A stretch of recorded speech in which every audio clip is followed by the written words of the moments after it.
असं की महाविकास आघाडी सत्तेत आल्यापासून त्याची बिघाडी सुरू होती. मी म्हटल्याप्रमाणे केवळ सत्ता मिळवण्याचाच एकमेव हेतू होता. कुठल्या राज्याच्या कल्याणाचा, राज्याच्या विकासाचा, समाजहिताचा साठी ते एकत्र आले नव्हते. आणि 2.5 वर्ष सत्तेत राहिलेत, एकत्र जेवलेत. त्यामुळे त्याच्यात शरद पवारांच्या बद्दल त्यांना का राग आहे, पवारांना त्यांच्याबद्दल का फारकत घ्यायची आहे, हे दोघांनाच माहिती येते काय कारण असलं पाहिजे.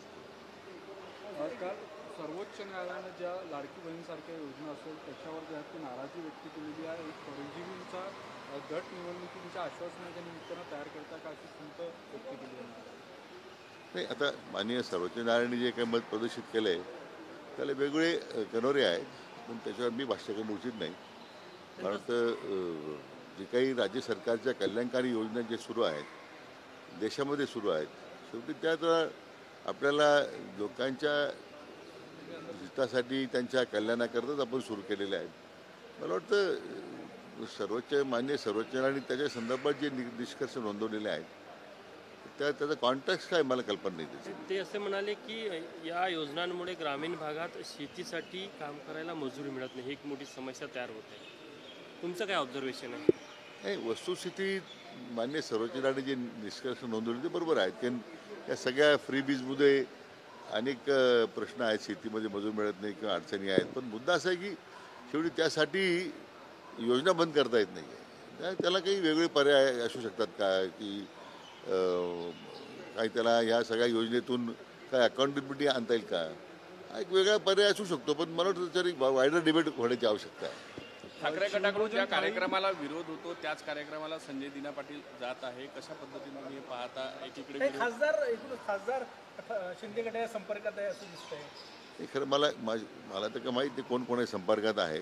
एवढंच आहे महत्त्वाचं की हे सगळे मला वाटतं ठाकरे गटांचे लोक जे आहेत त्यांना आता संन्यास घेण्यापर्यंत मार्ग उरला नाही आहे. त्यामुळे आता त्यांना पर्याय शोधत आहेत. आणि त्यामुळे आता हे रोज आपल्याला पाहायला मिळणार आहे, कोण अडचणीत आहे, कोण कोणा संपर्कात आहे. मला वाटतं आपण सगळे मात्र एवढंच आहे की शेवटी राजकीय स्थित्यंतरामध्ये लोकांना शेवटी स्थैर्य पाहिजे असतं, त्याचा तो परिणाम आहे.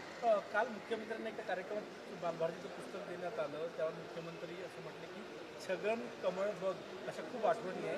भुजबळांच्या भाजप प्रवेशावरच्या चर्चा जास्त होत आहे का असं वाटतंय का? नाही, मला काही कल्पना नाही आहे. शेवटी माननीय भुजबळ साहेब ज्येष्ठ नेते आहेत आणि राज्याचे नेते, आमचे नेते देवेंद्रजी आहेत, त्या संदर्भात काय निर्णय घेतील तर शेवटी तो पक्ष नेतृत्व अधिकार असतो. काँग्रेसचे काही खासदार भाजपच्या संपर्कात आहे का, काही मित्र जे तुमचे? नाही साहेब, माझ्या कोणी संपर्कात नाही आहे. त्यामुळे मला वाटतं निश्चितच काही लोकांची मानसिकता असेल हे मला माहीत नाही, ज्या अर्थी यावर सगळी चर्चा होते संपर्कात लोक आहे म्हणून. पण मला कल्पना नाही आहे. काँग्रेसच्या प्रदेशाध्यक्षपदी सपकाळ यांचं नाव चर्चेत आहे. तुम्ही बरेच वर्ष काँग्रेसमध्ये काम केलं. जे कद्दावर नेते आहे काँग्रेसचे त्यांना डावलून नवीन नाव पुढे येत आहे. ते असं आहे की आपला गैरसमज आहे. सत्ता होती म्हणून सगळे तयार होते. आज काँग्रेसची सत्ता नाही आहे, येण्याची शक्यता नाही आहे. एवढी निश्चांकी आकडेवारी काँग्रेसने कधी गाठी नव्हती. त्यामुळे ते प्रदेशाध्यक्षाचं पद कोणी घ्यायलाच तयार नाही आहे. प्रत्येकजण दुसऱ्याकडे बोट दाखवतोय. हर्षवर्धन माझा जुना मित्र आहे, आजचे चांगला संघटक आहे. त्याला संधी मिळाली तर काय चांगलीच गोष्ट असेल. परंतु हा गैरसमज आहे की दिग्गजांना डावलून दिग्गजच पळून गेले सगळे. आणि हे दिग्गज आता सत्ता नाही म्हणून पक्षाची संधी नाकारतात, त्यांचं खरं आता पक्ष श्रेष्ठीच्या समोर उघडं पडलेलं आहे. शिवभोजन थाळीचं शिष्टमंडळ अजितदादांना भेटायला गेल्यावर अजितदादांनी त्यांची भेट नाकारलेली आहे. या सगळ्या शिवभोजन थाळीच्या बाबतीत सरकारची काय भूमिका? नाही, मला खरंच कल्पना नाही आहे. कारण आता त्याच्या अर्थ मंत्रालयाकडून आता पण अशी कुठलं थाळी भोजन योजना बंद करावी की आणखी कुठल्या योजना बंद करावी असं कुठला प्रस्ताव तरी आमच्या समोर मंत्रिमंडळापुढे नाही आहे. मुख्यमंत्री शिंदे जी नाराज आहे का, काही बैठकांना येत नाही, सगळं अलबेल आहे? नाही, सगळं अलबेल आहे, अजिबात नाराज नाही. प्रत्येकाच्या शेवटी मंत्रिमंडळाच्या प्रत्येक बैठकीत हजर असतात. मला वाटतं सरकार उत्तम प्रकारे चाललेलं आहे, पुढे नाराजी नाही आहे.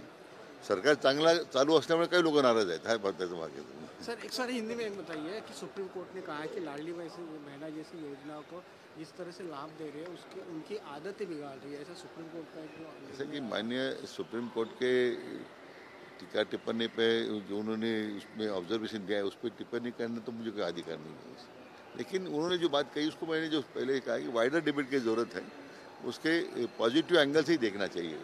सर कांग्रेस को आप बहुत अच्छी तरह से जानते हैं कि अध्यक्ष पद लेने के लिए कोई तैयार नहीं, अभी सरकार का नाम आया वो आपके बहुत करीबी भी थे, क्या लगता है कि इस तरह से कांग्रेस में जो ये चल रहा है?